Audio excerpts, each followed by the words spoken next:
Comentário breve sobre o momento atual. Queremos pedir às pessoas que tenham calma, que tenham serenidade diante desse momento.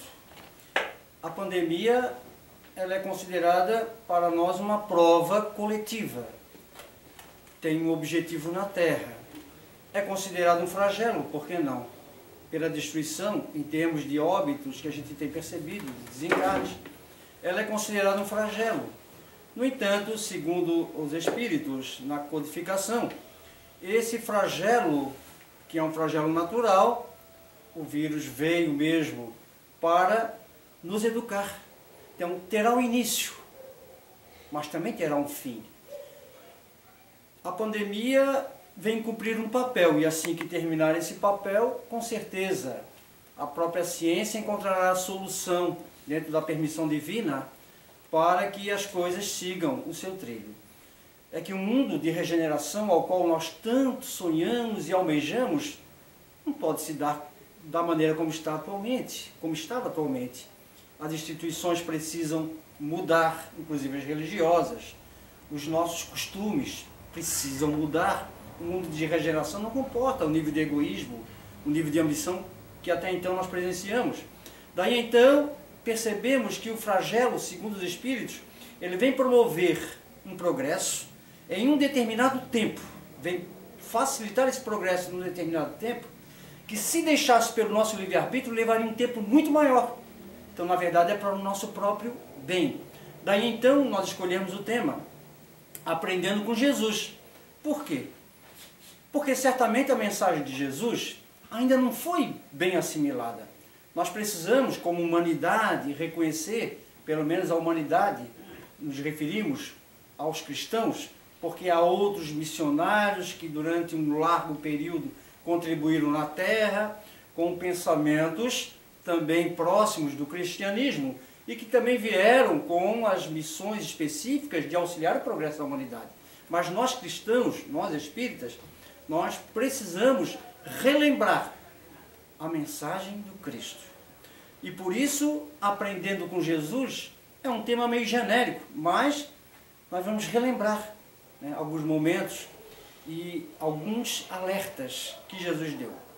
Então, na Palestina, antes de Jesus vir ao mundo, naquele instante, segundo Amélia Rodrigues, a humanidade passava por um momento muito difícil.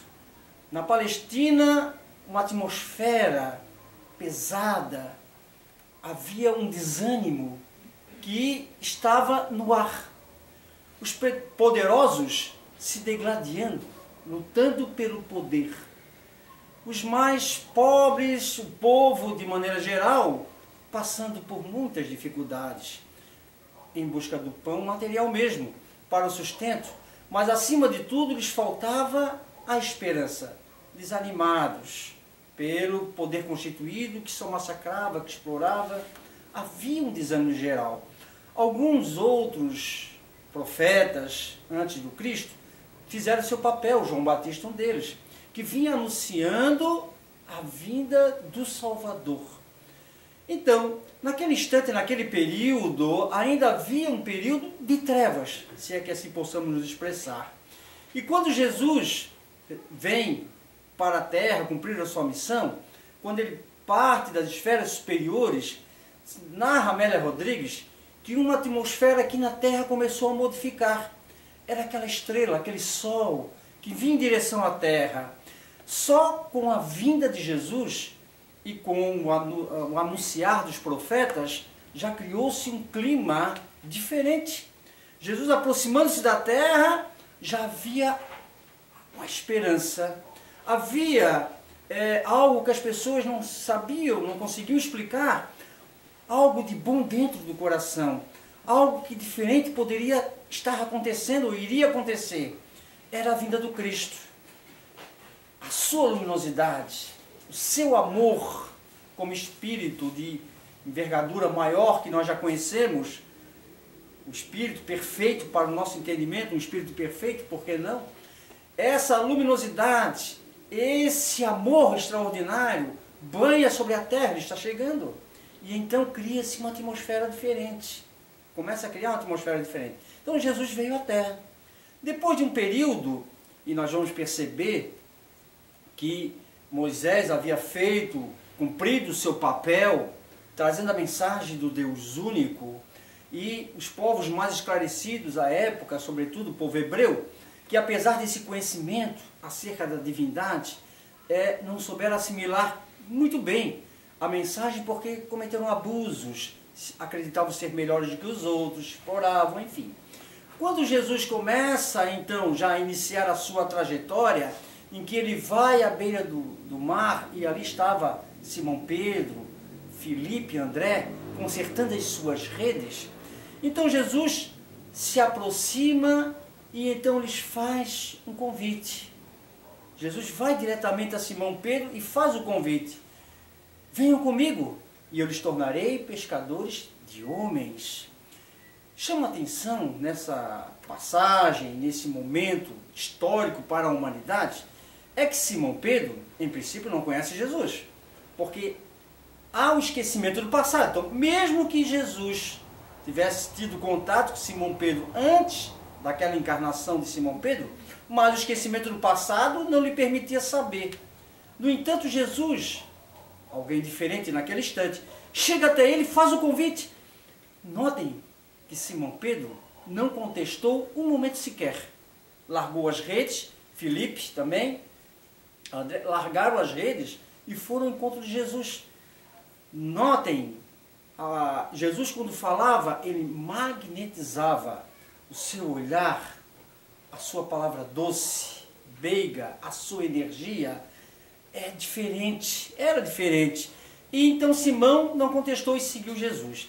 Depois Jesus vai iniciar a sua trajetória propriamente dita com as bem-aventuranças, o Sermão do Monte, que veio trazer ao povo, às pessoas que estavam desanimadas, a mensagem da esperança de novo, falando do reino dos céus e como as criaturas poderiam alcançar esse reino dos céus, que não estava ao alcance deles.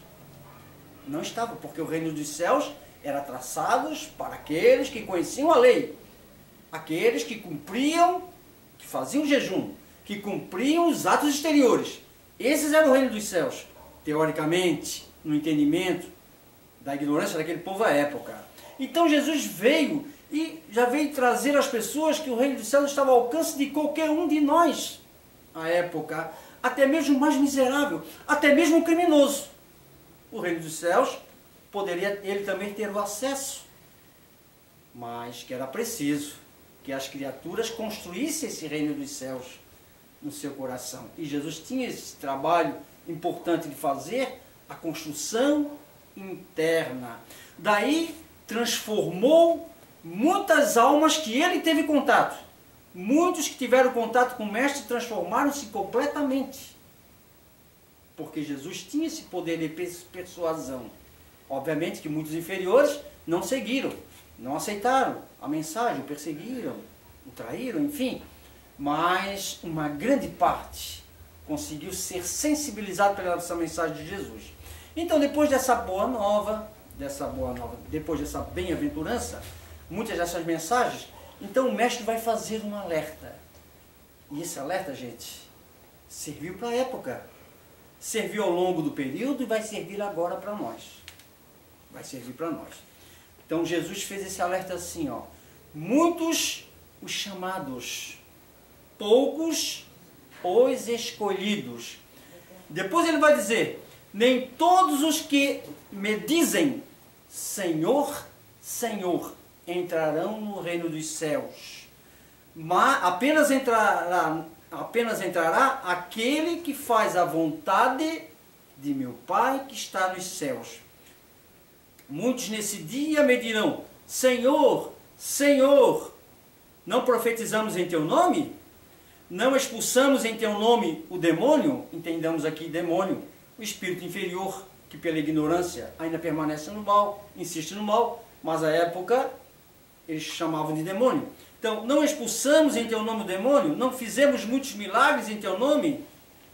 Eu, então lhes direi em altas vozes, afastai-vos de mim, todos vós que fazeis obras de iniquidade. Imagina os sacerdotes, os levitas e os saduceus, à época, ouvindo essa mensagem. Podemos imaginar, porque nós podemos ter sido um desses.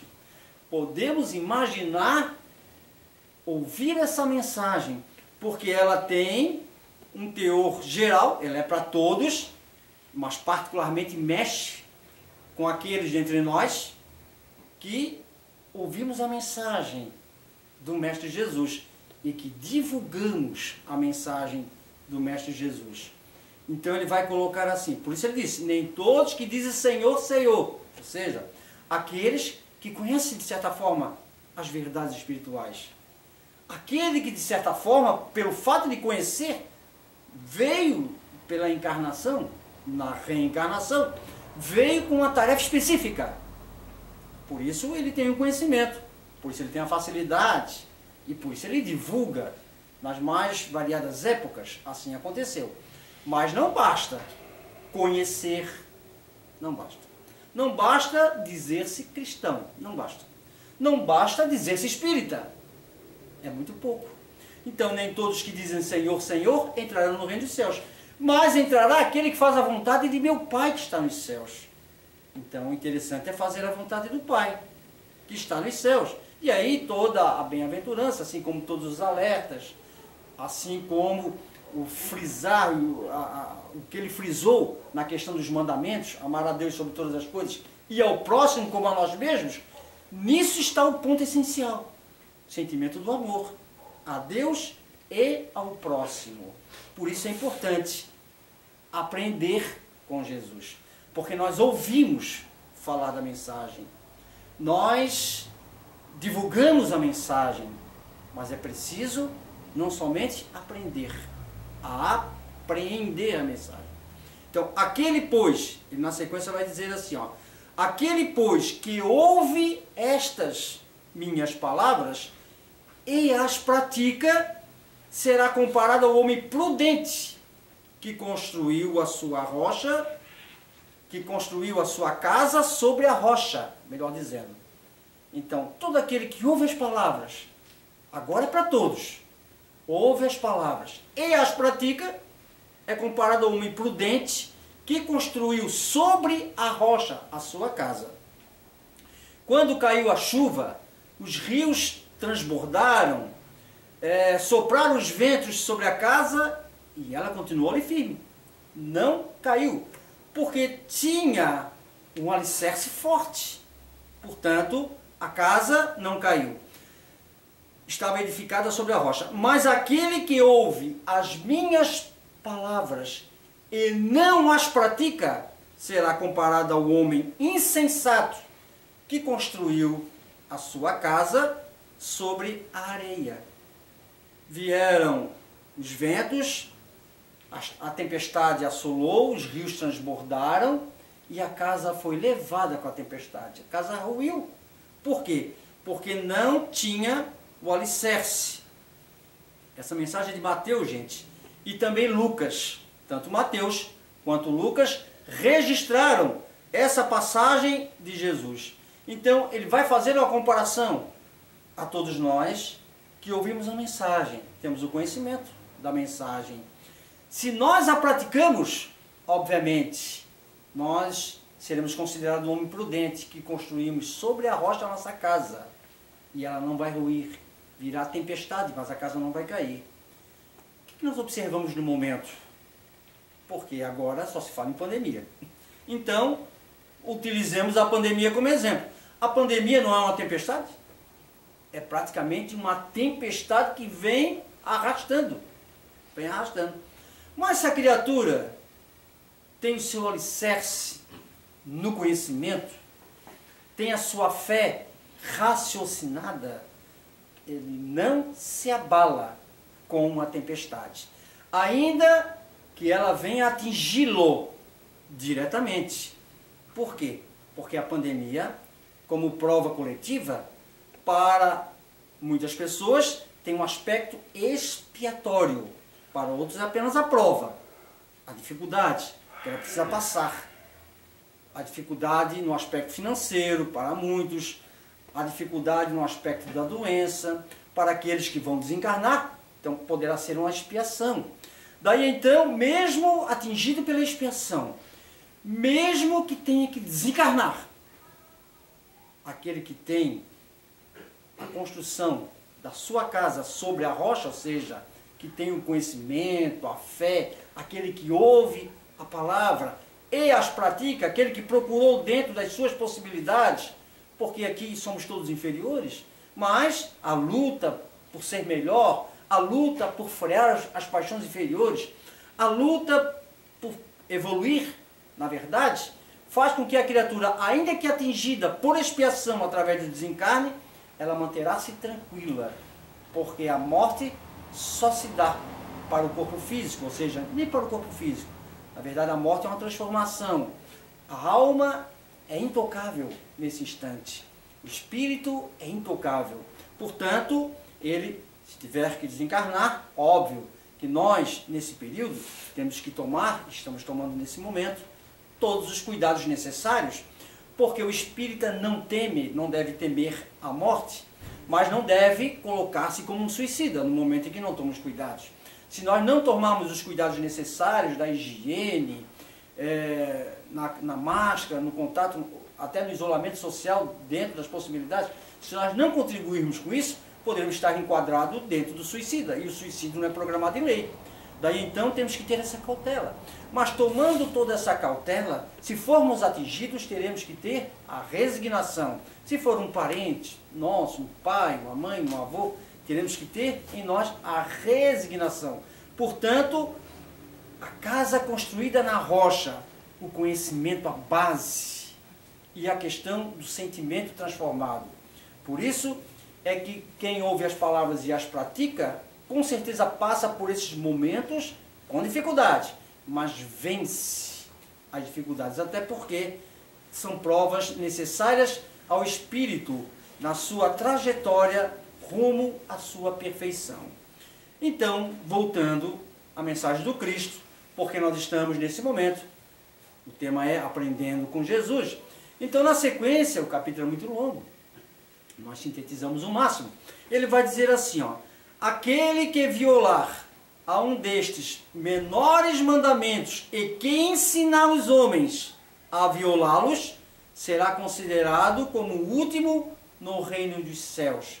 Mas será grande no reino dos céus aquele que os cumprir e ensinar. Aqui, novamente, um puxão de orelha. Novamente, um alerta para todo aquele que faz uso da mensagem. A mensagem que liberta, a mensagem que ilumina, a mensagem que nos faz refletir sobre a vida espiritual, o objetivo desta vida espiritual e o nosso objetivo na Terra, que nos faz caminhar para esse objetivo superior. Daí então, aquele que violar a um destes menores mandamentos e que ensinar os homens a violá-los, olha só, aqueles que utilizando da palavra, da escrita, enfim, aquele que for influenciar alguém a violar um destes mandamentos será considerado o último no reino celestial. Ou seja, nada mais é, aqui, a mensagem do Cristo, nada mais vem alertar do que a necessidade de nós estarmos atentos, de nós estarmos vigilantes, para que possamos cumprir o nosso papel na Terra e não desencaminhar as pessoas. Porque muitas vezes a interpretação falsa poderá fazer com que a gente acabe influenciando outras pessoas. Quando fazemos por ignorância, a ignorância é levada em conta. Mas quando conscientes por interesse, aí é muito negativo. E será o último no reino celestial? Não é que existe uma fila em que de repente vai ter 1, 2, 3, uma fila enorme e aquele vai ser o último. São emblemáticas as palavras. Elas são de forma a nos fazer entender que há uma lei, que são várias leis, uma delas é de causa e efeito. Tudo aquilo que nós fazemos vai gerar um efeito. Então, se nós trabalharmos contra as leis naturais, se nós ensinarmos errado as mensagens do Cristo, como ele vem falar aqui, né? Não cumprir o mandamento e ensinar os outros a violar esses mesmos mandamentos, com certeza nós iremos colher com certeza na semeadura iremos colher os frutos daquilo que nós estamos plantando. Quantos de nós no passado, de forma equivocada, não agimos assim? Quantas vezes não agimos assim no passado?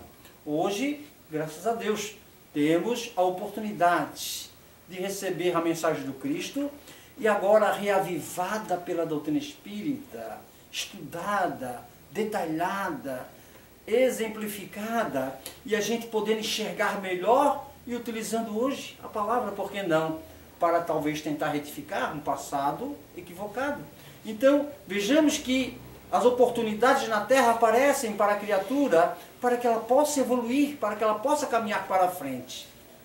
Aprendendo ainda com Jesus, nós vamos relembrar uma passagem, uma parábola que nós selecionamos, que vem demonstrar a maneira como a gente recebe os ensinamentos e a forma como nós os aplicamos.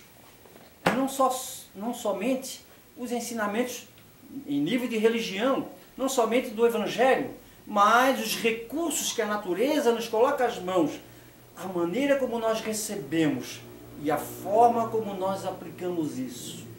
E então, os Espíritos, em várias obras, vão dilatar essa passagem do Evangelho. Tem Rodolfo Caligares, que nós fomos em busca de algumas informações. Nós fomos, Amélia Rodrigues também vai fazer algumas colocações em torno dessa passagem. E nós fomos juntando tudo, resumindo, sintetizando. Mas vamos contar a parábola primeiro, para vocês terem uma noção da parábola. Então ele coloca assim, ó, um homem que precisando partir para terras longínquas, o que ele fez? Ele chamou os seus servidores e pediu para que eles cuidassem da sua propriedade. Então mandou entregar a eles, né? Entregou a eles, na verdade, os seus bens para que eles pudessem administrar enquanto ele ficasse afastado por um período.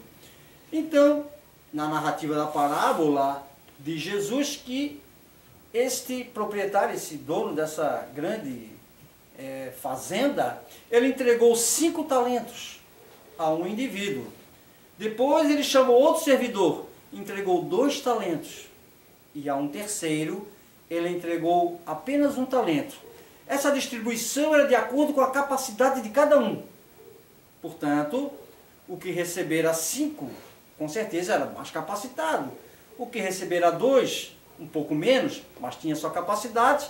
E o que recebera 1, não tão capacitado assim, mas todos tinham responsabilidades diante daqueles bens que eles receberam. Está registrado em Mateus, gente, essa mensagem. Os que receberam 5 talentos, segundo Jesus, eles trabalharam incansavelmente e conseguiram multiplicar os 5 talentos em mais 5, totalizando, portanto, 10 talentos. O que recebera 2 talentos, ele também trabalhou, teve mais dificuldades, né? Mas mesmo assim, de suor no rosto, ele conseguiu trabalhar, conseguiu produzir. E além disso, mandou aplicar parte desses talentos, e dos 2 talentos ele conseguiu mais 2, totalizando 4 talentos. O que recebera 1 talento, ele preguiçoso, não tinha ninguém para olhar mesmo, ele ficou lá na dele. Sabe o que ele fez? Para garantir, cavou um buraco no chão e enterrou o talento. Ali estava garantido o talento, para que ninguém roubasse, pelo menos. Então passou o tempo, e aquele que recebera 1 talento nem se preocupou. Que ocorreu? Aquele homem, o proprietário, então ele veio de longa viagem e apresentou-se. E diante dos servidores chamou-os para a prestação de contas. Notem que o tema é aprendendo com Jesus. Notem o teor dessa parábola, os detalhes da parábola. Então ele chamou os servidores. O que recebera 5 talentos, veio, se apresentou e disse: Senhor, entregaste-me 5 talentos. Trabalhei e fiz tudo o que estava ao meu alcance. Dentro das minhas possibilidades, eu consegui multiplicar esses talentos, portanto estou lhe entregando 10 talentos nesse instante. Os 5 que me deste, 5 que produzi. Então o Senhor disse, servidor fiel, venha compartilhar da minha alegria. E assim chamou o servidor para próximo, para compartilhar com ele da alegria. Ele cumpriu a sua tarefa. Aquele que recebera 2 também se apresentou. Então disse, Senhor, procurei fazer o melhor que eu pude. Dei o meu melhor. Tive muitas dificuldades, mas enfrentei cada obstáculo. E o que eu pude conseguir, além dos 2 talentos que me entregasse, é mais 2. Então o Senhor, sabendo da sua capacidade, obviamente ficou muito feliz e disse, servidor bom e fiel, se me fosse fiel em pouca coisa, serás em outras mais. Venha compartilhar da alegria do meu Senhor. E ele também chamou para compartilhar da alegria. O que receberam um talento, ele já vem meio que de cabeça baixa, pensando no que ele ia dizer. Portanto, esse terceiro servidor, gente, ele representa uma parcela muito grande da humanidade. Ele representa uma parcela muito grande da humanidade. Mas vamos contar o que aconteceu. Ele então, o malandro não fez nada. O que ele fez? Foi lá, cavou o buraco novamente, pegou o talento, limpou ele direitinho e veio, né? Senhor, ouvi falar que tu era muito severo. Ouvi falar que você cobrava demasiadamente de seus servidores. Com medo de ti, o que eu fiz? Cavei um buraco e enterrei o talento. Mas está aqui, ó. Estou te devolvendo assim como me entregaste. Lavando as mãos, como querendo dizer, fiz o que deu. E o Senhor, que ninguém consegue enganar, esse Senhor disse, servidor preguiçoso, se sabias que eu era tão severo assim, por que não trabalhasse esse talento? Por que não colocasse na mão dos banqueiros para que pudesse multiplicá-lo também?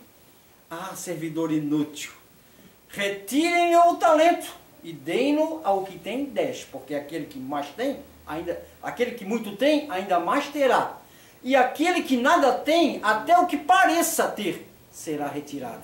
E seja esse servidor lançado nas trevas exteriores, onde haverá prantos e ranger de dentes. Óbvio, é uma parábola. O que nós podemos deduzir disso? Vamos aprender com Jesus? Na verdade, nós somos os servidores. Particularmente, segundo os autores, sinto muito, mas tenho que dizer, segundo os autores que pesquisamos, nós espíritos, na grande maioria, inferiores, nós somos os que receberam um talento. Nós somos os que receberam um talento. Porque os que receberam 5 talentos são considerados missionários que têm tarefas de grande porte social, de grande alcance. Portanto, são poucos, são raros. Eles receberam 5. Por quê? Por que a responsabilidade ia ser maior para eles? Porque eles têm mais conhecimento, porque eles têm maior progresso, porque eles têm maior amadurecimento, porque as tarefas de grande porte precisam estar nas mãos de espíritos que não vão falir, ou que terão a chance mínima de falir, porque são as grandes tarefas, as grandes missões que impulsionam o progresso da humanidade. Então, isso era preciso colocar em mãos mais preparadas. Então, os que receberam 5 representam esses espíritos mais adiantados, que volta e meia estão em contato com a humanidade, que servem de farol para a humanidade. Nós conhecemos vários, não vamos citar nomes, vocês conhecem vários desses faróis, que durante largo tempo na humanidade sempre contribuíram, que estão retornando. Estão retornando. Muitos desses faróis que iluminaram a humanidade estão retornando nesse processo de transição para a regeneração, estão retornando nesse período. E não é o tema da noite, então nós vamos nos deter à parábola. Então a parábola diz que esses que receberam 2 talentos também têm uma certa capacidade. Por quê? Porque eles também desenvolvem missões em âmbito mais localizado, em âmbito familiar. Portanto, são espíritos que não têm a mesma capacidade dos primeiros, porque é apenas uma representação, é uma alegoria, para a gente ter uma noção da categoria de espíritos. Portanto, os que receberam 2 receberam tarefas específicas em cunho menor, mas que já tendo um certo conhecimento, um certo amadurecimento do senso moral, eles também souberam cumprir a tarefa que estava de acordo com a sua capacidade, conseguiram cumprir e trouxeram, portanto, a produtividade dos 2 talentos, além dos 2 que tinham recebido. O que receberam um talento, gente, ele também tem uma missão a desempenhar, sabia? O que recebeu um talento representam aqueles que têm que cuidar do próprio progresso, somos nós. Só está se esperando de nós a nossa mudança, concentrar no nosso progresso. Não, mas eu quero sair por aí para ensinar as pessoas as verdades. Eu quero dizer que elas estão erradas, que precisa mudar, que precisa... Não, não faça isso. Não faça isso. O que recebeu um talento é apenas para cuidar de si mesmo. Porque através do seu exemplo ele acaba até influenciando os demais. Mas o que recebeu um talento são espíritos inferiores em provas e expiações. Portanto, e que na grande maioria age como este. Passa por uma existência assim de qualquer jeito, sem levar a sério os compromissos assumidos naquele período anterior, que está lá numa pergunta do Livro dos Espíritos, que nós programamos o gênero de provas a que tenhamos que passar na Terra. E ao mesmo tempo, nesse gênero de provas, tarefas específicas também, algumas específicas. Algumas tarefas menores, pequenas, específicas. E nós não conseguimos dar conta nem das nossas tarefas. Portanto, nós recebemos um talento. Mas o que se espera daquele que recebeu um talento? Se espera, no mínimo, a boa vontade. No mínimo, uma mudança interior. No mínimo, uma luta contínua por ser melhor a cada dia. E aí, então, Jesus vai nos dizer que a necessidade, portanto, é dessa mudança interior. A humanidade estará mudada no momento em que as criaturas mudarem. Porque, mas eu reencarnei num mundo de expiações e provas. Ora, eu só reencarnei aqui porque aqui é a escola mais adequada ao aluno que eu sou. Portanto, se eu fosse reencarnar em Júpiter, por exemplo, um dos mais próximos da perfeição, nem a minha vibração deixava chegar. Nem a minha... já barrava na entrada. Não tem nem como.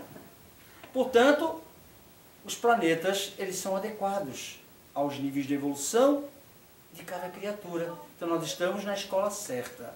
Nós ouvimos, lá no YouTube, nós fomos pesquisar algumas palestras, nós vimos o Divaldo Franco dizendo assim, ó, por conta dessa dificuldade que a gente está passando agora, do coronavírus. Ele disse o seguinte: se a humanidade estivesse num grau de evolução moral maior, esse vírus não teria chance nenhuma. Quando ele dá uma declaração dessa, o que eu entendo? Eu entendo que essa nossa prova coletiva, porque nós recebemos só um talento, então a gente tem que dar conta da gente mesmo. Nessa prova coletiva, esse vírus tem um papel importante de sacudir no aspecto moral. Então, a campanha aqui, campanha lá, todo mundo se mobilizando, as pessoas se ajudando, há um compromisso agora mais direto no social. Estamos sentindo uma necessidade de mudança em alguns aspectos. As pessoas precisam mudar. As instituições, como falamos, precisam mudar. E aí o que a gente percebe? É que o homem perdeu o endereço de si próprio. Isso nas obras de Joana de Anjos, a gente vai ler isso em quase todas as obras. O homem perdeu o endereço, ele precisa sintonizar de novo. Então, vamos relembrar as mensagens do Cristo, porque o Cristo nada mais fez do que dizer a nós exatamente o que nós precisamos fazer para poder alcançar o reino dos céus, que não é uma região localizada, mas o reino dos céus dentro de nós mesmos, com a paz de consciência, com a tranquilidade. E certamente isso não ocorrerá se nós mantermos os níveis de egoísmo, de orgulho. Hoje nós estamos percebendo uma necessidade de mudança, gente. Está no ar essa mudança. Os abusos que sempre existiram de autoridades, na questão do racismo, estão à tona. Quando acontece um episódio que alguém filma com o celular e passa na mídia, todos se revoltam. O que isso era comum, era normal, ninguém se preocupava. Hoje nós estamos sentindo uma preocupação, até nos está dando revolta quando a gente vê, né, a imagem nos torna revoltosa a situação. Essa revolta, em tese negativa, mas vem demonstrar o quê? Vem demonstrar que as criaturas estão enxergando a realidade, querem mudar de certa forma. Se revolta-se com uma cena daquela, é porque não concorda com a cena. É porque quer um mundo diferente. E nós lutamos por um mundo melhor. Daí então, aprender com Jesus. Para finalizar, relembrando que eu já havia adiantado, somente um sentimento, tem um sentimento que ele é necessário nesses momentos de dificuldade maior. Aprendendo com Jesus, o Mestre nos colocou o sentimento do amor. Esse sentimento, quando ele estiver, esse sentimento presente dentro de nós, e aí então a gente vai começar a compreender melhor o nosso semelhante. Quando ele vai falar, amar a Deus sobre todas as coisas e ao próximo como a ti mesmo. Amar o próximo, amar a Deus. Aí a gente vai amando a natureza, a gente vai amando, enfim, o sentimento do amor vai eclodindo dentro de nós e nós vamos sentindo uma leveza, ao mesmo tempo uma necessidade de convivermos mais pacificamente. Como é que a gente pode amar ao próximo, fazendo distinções? Como é que a gente pode amar ao próximo, observando tantas diferenças sociais? Como é que a gente pode amar ao próximo dessa maneira? Então, somente o amor é capaz de transformar a humanidade. Jesus nos ensina isso. Por isso, a nossa contribuição nesse momento atual é destacar a mensagem de Jesus em todos os ângulos e o sentimento do amor que ele colocou na prática. Porque, segundo o Mestre, não basta somente as palavras, é preciso vivenciá-las. Temos dificuldades, temos de vivenciar, mas jamais deveremos desistir. Insistir no bem.